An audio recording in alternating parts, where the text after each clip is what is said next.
But that's besides the point. You don't even want to know what you're drinking out of the tap water. And of course, they're using all of the groundwater for fracking and other things. So people's wells are drying up. Your only choice is to drink the tap water for the most part. And most of the bottled water is just tap water out there. Most of the stuff that you find at the grocery store or the gas station, it's no better than this. It's probably even worse. And this is why we talk about it all the time. They're poisoning the water. Not just with fluoride, not just with frack juice, not just with PFAS, which is perfluorinated chemicals, forever chemicals. You're not just getting pharmaceuticals and other things in the water supply, but now you're getting an infusion of dead people. Think about that. And so what people are drinking, it's horrible. And of course, the ultimate side effect from all of this is cancer and other neurodegenerative diseases like Alzheimer's and the like.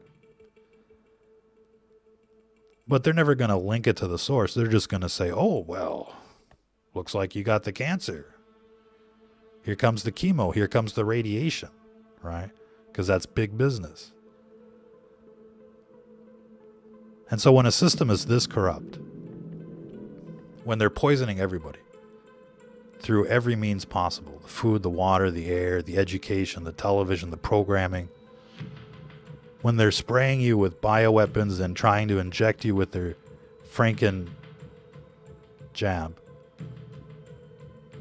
you know these people are out to get you, surrounding you with death towers. I mean, it's like a Stephen King movie out there.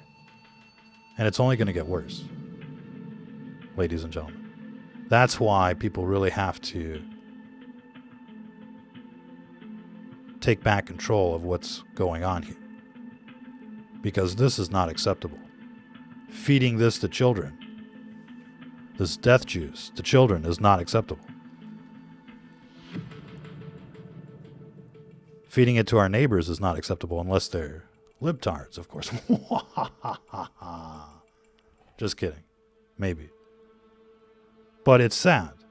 It's sad that people have been turned into walking, talking zombies. A literal echo chamber for the mainstream media. That's all they can do is repeat what's on television. It's so sad. It's such a sad world that we live in right now. Especially in these cities. Nature still retains its beauty, but as soon as you start talking to people from the cities, as soon as you start talking to people that watch the television, you know there's something wrong. Terribly wrong with these people. And there's no helping them. And so it's a sad situation. It's a very sad situation, but there needs to be a reset. We need to take back control of this world, ladies and gentlemen. And it looks like this pandemic is the perfect opportunity. And so undoubtedly things are going to change rather quickly in the next few months. But we're expecting things to get crazy during this next winter into the next spring. Now, you guys are going to want to follow the Telegram feed the best you can, because that's where a lot of the action is. Be sure to get the desktop version, because we're getting a lot of reports of interference from the Beast system. And so they're managing to shadow ban some people that still have the app from the App Store. If you got Apple, you're kind of stuck with that app unless you get the jailbreak version. But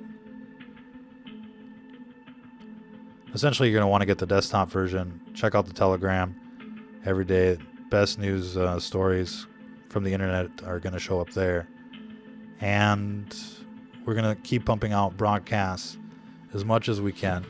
They're going to show up on the Rumble and the BitChute, and sometimes BitChute has, issues like playing because of the way it's set up.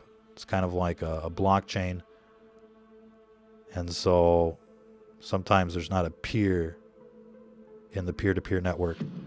So we also upload to Rumble usually about an hour after we upload to Telegram. So once you see a video show up on Telegram, then it'll show up on Rumble and BitChute within an hour.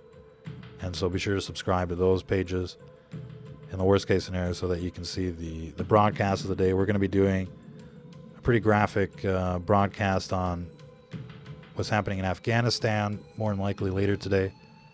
And we'll be back on Monday, or probably Sunday, with another broadcast.